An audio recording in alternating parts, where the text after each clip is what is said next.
a preocupação passa a ser um mecanismo de autossabotagem.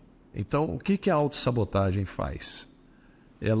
Você cria elementos de justificativas para dizer que, por prudência, você não faz isso, você não faz aquilo, mas você acaba criando um instrumento contínuo, de forma inconsciente, de você procrastinar e permanecer nesse ambiente. Então você vai perdendo no tempo a capacidade de ousar, de buscar o novo, porque a própria natureza humana, ela é um elemento onde o medo passa a ser algo que é uma mística da provocação do novo, ao mesmo tempo que é uma mística da provocação da procrastinação.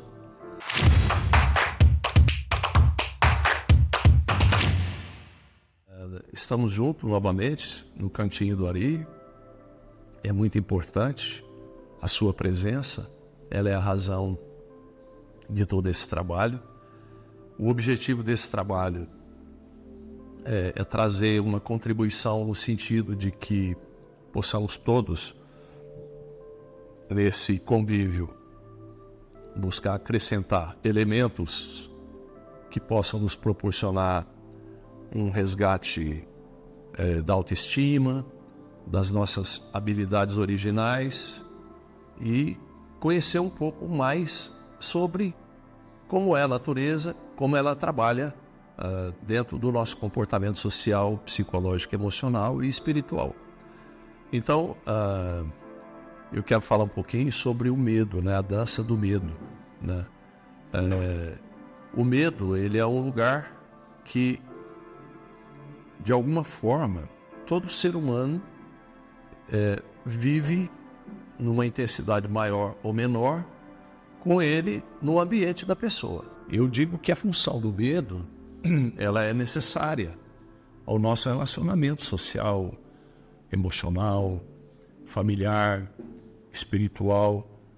Por quê? Porque o medo, num elemento mais dosado, ele vai trazer a divisa entre o desconhecido para ser possível e o conhecido para ser desconfigurado, que é a paralisação. Então o medo, de alguma forma, quando não elaborado, ele paralisa. Então, muitas vezes, a paralisação do medo, ela nos leva para um ambiente em que a gente confunde precaução, né, com a ideia do confrontar o medo. Então a gente confunde porque nós temos um elemento que são os gatilhos das nossas relações imediatas, que é o consciente, que vem muitas vezes da validação das nossas relações. Então alguém, em nome do amor que tem por nós, muitas vezes adorna o nosso medo. Então passa a mão na nossa cabeça, faz por nós a tarefa que deveria ser nossa, em nome da nossa amizade. E a gente, em nome de achar que aquilo é um ato de extremo cuidado e proteção, acaba ficando preguiçoso.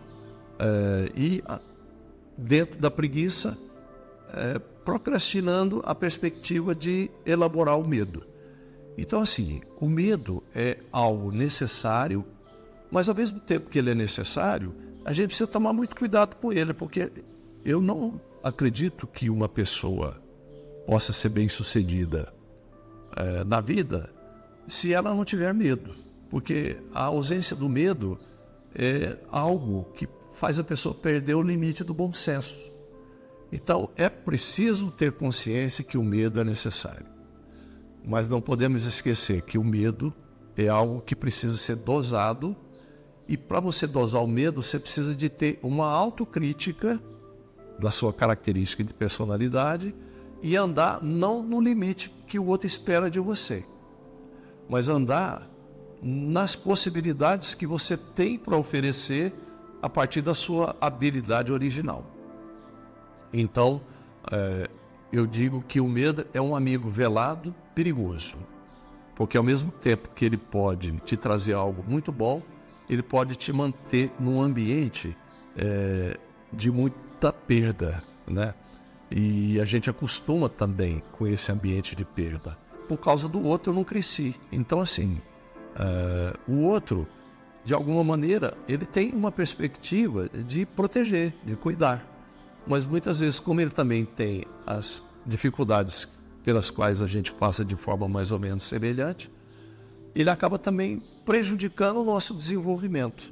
É mais ou menos assim, você pega uma criança que está no período dela começar a andar. Aí ela começa a andar, ela cai. E quando ela cai, ela fica observando a reação das pessoas.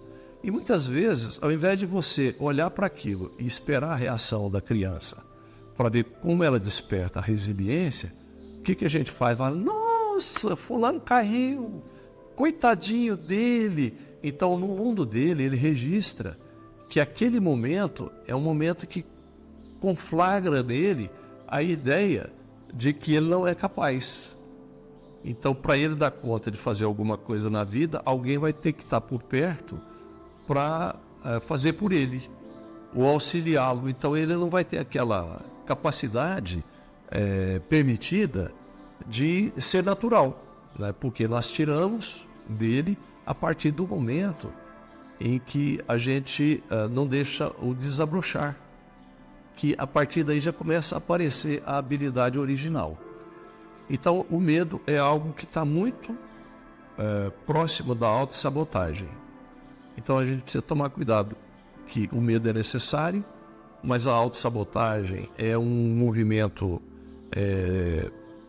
perigoso, pernicioso, porque ele vem travestido de uma ideia de proteção, de cuidado, e não é nada disso. Ele vai te tirar a musculatura da resiliência.